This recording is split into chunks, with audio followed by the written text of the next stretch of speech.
Hello, today we're going to learn how to make a one-piece mold with a flat back so you can hang it up on the wall when you're finished casting with it. So I use this Virgen de Guadalupe like jello mold, plaster mold, and I poured silicone into it to get a cast of the object. And we're going to make a mold out of this. And I'm going to start by making an even, consistent back for it to sit on. Through my use of this, or casting this, I've kind of diminished the edges a little bit, so I kind of want a consistent backing for it. And I'm just going to do with this rolled out slab of clay, follow the outline.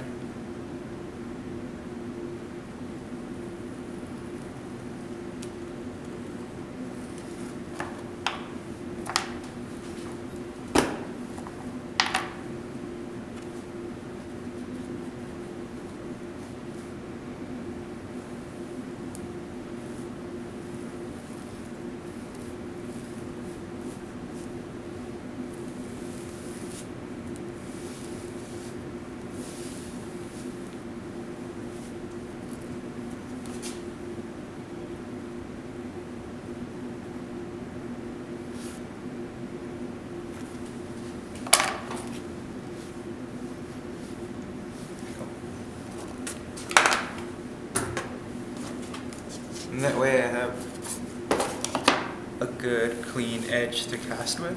And I'm going to start by... So now that I've gotten some good edge on my mold, or my object, I'm ready to build the cottle boards around it. And these cottle boards keep the plaster, build a barrier so the plaster stays and goes around the mold. We're going to use C-clamps to keep this mold together. And you want to be generous with your space, but you don't want to leave too much room for the plaster to go flat, because then you'll end up with a really thin mold that will deteriorate or break quicker than you normally would if it was a little bit thick. So I'm going to leave some space on each of the sides so that the plaster builds up and it gets to soak the water in the slip.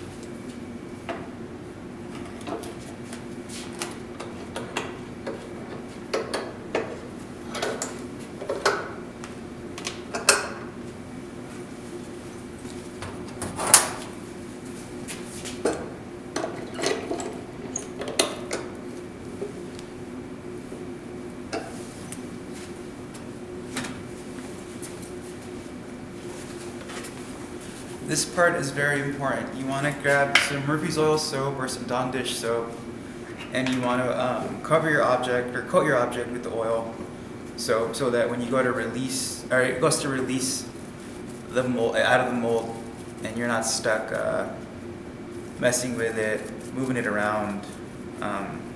It also causes doing all that stuff to your object. It might cause it to break. So if you're casting with glass or with ceramics. You want those objects to pop out of the plaster. You can never use too much with this stuff. Just want to make sure that your object pops out of there without any major issues.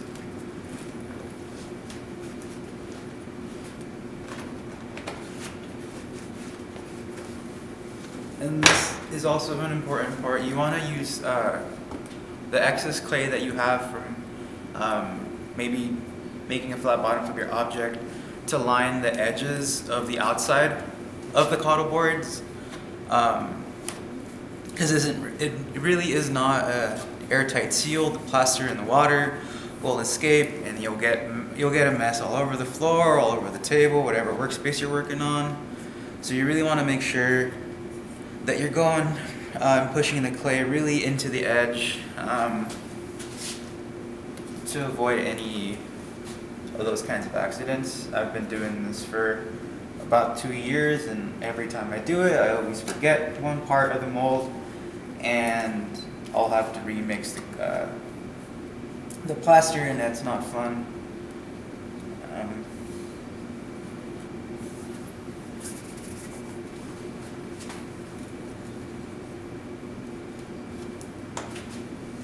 You can also do the insides if you want to do that. I like to do the insides of my one-piece molds. It tapers the edge off, so there's not like this hard edge for the that chips off when you go to move it. You'll see when we demold.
So now the outside edges and all the inside edges are plugged up and sealed.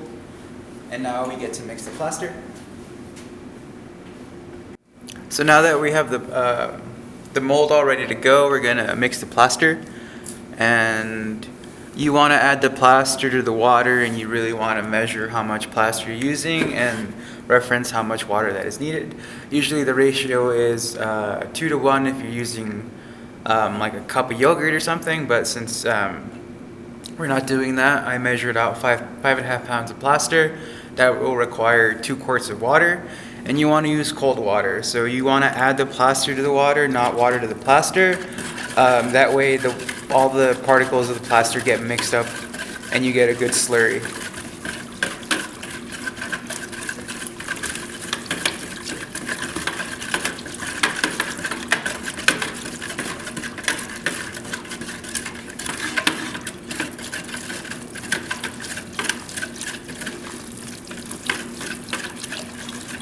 You also want to wear a mask when you're doing this.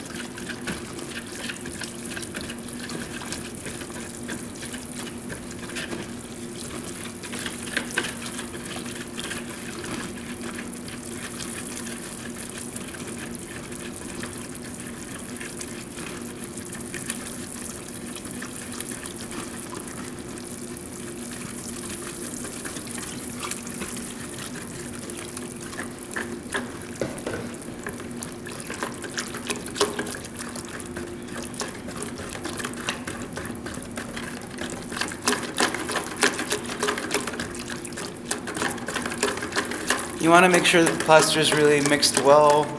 You don't want any like little balls of dried plaster to form in it, so just give it a good extra mixing. As soon as it hits the water and you mix it, agitate it, it will start to harden. So you want to kind of be quick about it. You want to get it into this good consistency. If you use too much water, you'll know because it'll be way too watery, and if you use too little water, it'll clump up and not run. And I like to mix a little bit more extra plaster just in case I do have some leaking when I go to pour it into the mold. Now that our plaster is all mixed up, we're just ready to pour it all in.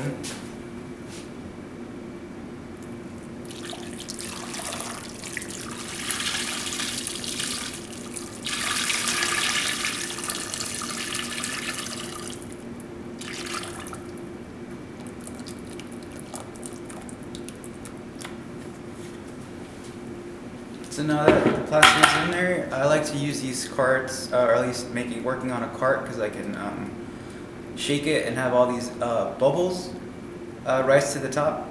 You don't want any bubbles in your mold because it'll deteriorate faster.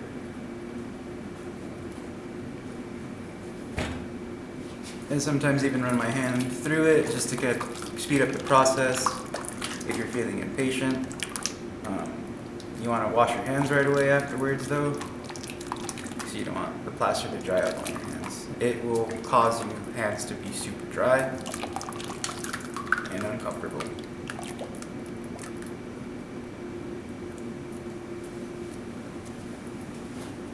And we're just going to let the mold sit and harden for a couple minutes, and after that we'll see what happens. This is the part where you just kind of like want to say, hurry up, dry. You just poke it, but it's still kind of watery, so don't touch it.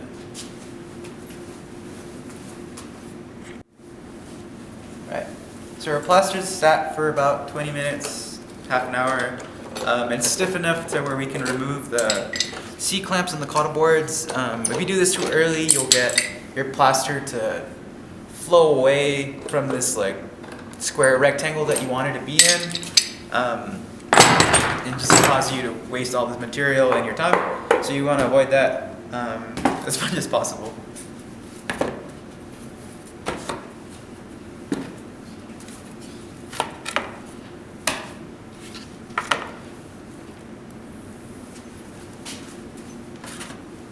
I like to smooth out my edges.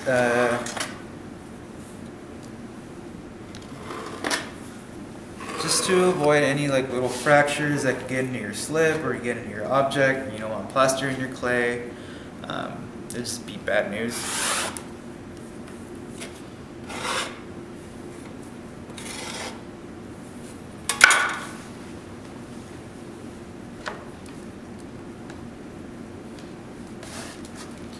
As you can see, this is our object. It's still in the plaster.